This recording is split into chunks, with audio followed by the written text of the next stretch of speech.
I would like to talk to you about the durable power of attorney for healthcare and living will.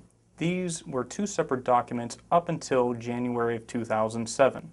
As of January of 2007, the state of Pennsylvania has now combined these two separate documents. Now, let's talk about what each of them consist of. Well, there is a healthcare durable power of attorney where it is a document that you designate someone else to act as your agent in the event that you become incapacitated or incompetent. In fact, you give your agent the authority to speak to the hospitals, the doctors, and the medical providers when you are unable to make those important medical decisions for yourself. The living will, I'm sure we've all heard of Terri Schiavo, the young girl in Florida back in early 2005, where the question was, pull the feeding tube, keep the feeding tube. Her parents wanted one thing, her husband or ex-husband, he wanted something else. But the only good thing that came from that case is that it made everyone in the country aware of how important that living will is. That living will, that's the legal document where you sit down and you designate what medical procedures you either do or do not wish to have in the event you are in a terminal condition or in a state of permanent unconsciousness. Now, it is a very important document, and I know you may be saying, well, Tom, my husband or my wife or my son or daughter, they may already know our wishes or our intent. Well, let me give you an example. My wife, Stephanie, she's an attorney. She's a very smart woman.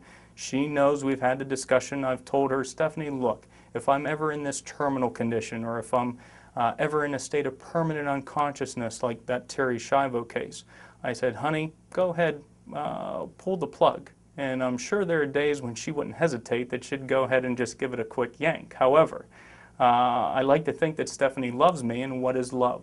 Love's an emotion, and when emotions become involved, sometimes that may distort what actually happens in the case. So heaven forbid I'm hooked up to the machine and Stephanie starts thinking and saying, I really love Tom.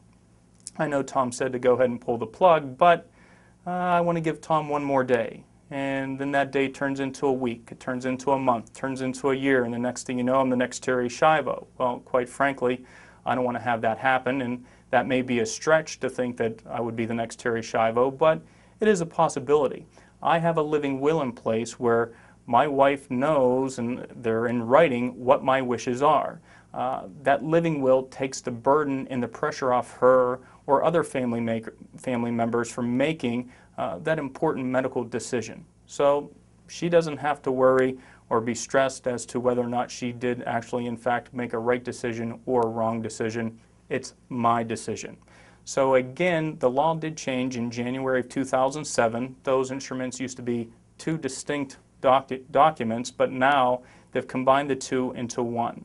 The new document is more comprehensive, it's more thorough than the old document, and I highly recommend that you update yours. Now, I want to be clear, I'm not saying that if you have an older durable power of attorney for healthcare and living will that they're invalid, but I am saying there is a new format and it's much better than the old. For additional information on other topics regarding estate planning, please call us at 1-800-879-0984, or you can visit us on the web at www.shieldsandboris.com.